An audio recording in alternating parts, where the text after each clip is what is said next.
여보, 우리 이 정도면 평생 안 굶고 살겠지? 남편의 말에 아내는 말없이 웃었다.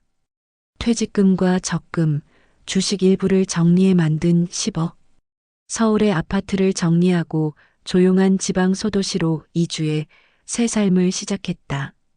전원주택은 작고 단순했지만 아내는 아침마다 꽃밭에 물을 주었고 남편은 작은 텃밭을 일궜다.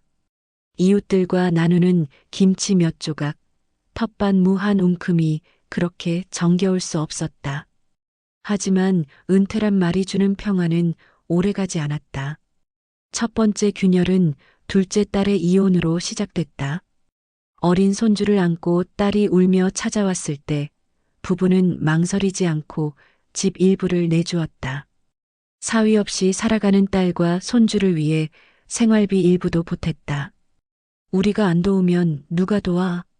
아내는 그렇게 말했지만 매달 지출은 눈덩이처럼 불어났다. 두 번째 위기는 남편의 건강이었다. 갑작스런 협심증 진단. 병원비는 생각보다 많이 들었고 치료 후 관리도 필요했다.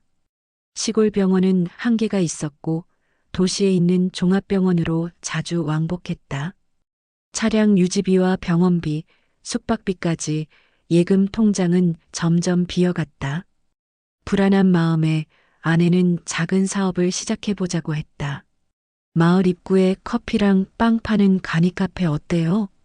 사람도 드물고 관광객도 거의 없는 마을이었지만 뭐라도 해보자는 마음이었다. 집 일부를 리모델링해 간이 카페를 차렸지만 1년 만에 손해만 보고 문을 닫았다. 그 와중에 큰딸은 외국으로 이민을 결심했고 딸 부부가 필요하다 하여 몇 천만 원을 보냈다. 이게 마지막이야.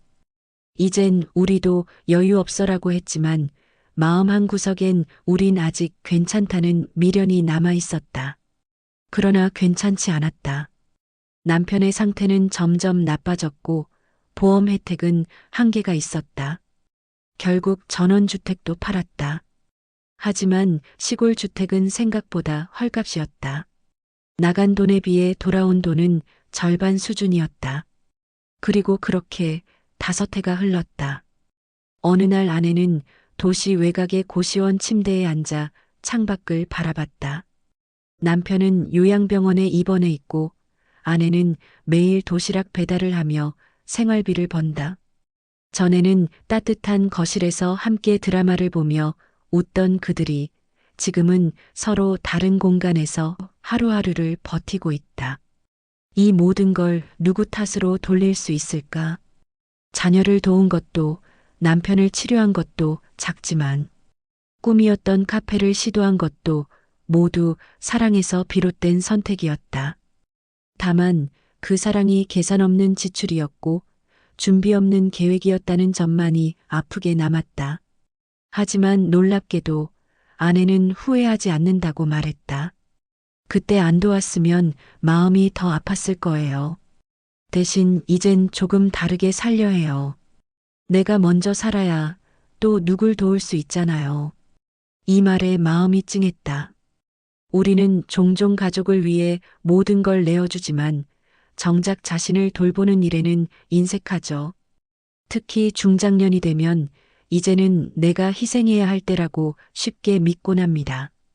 그러나 인생의 뒷부분은 나를 위한 다시 설 기회로도 써야 하지 않을까요?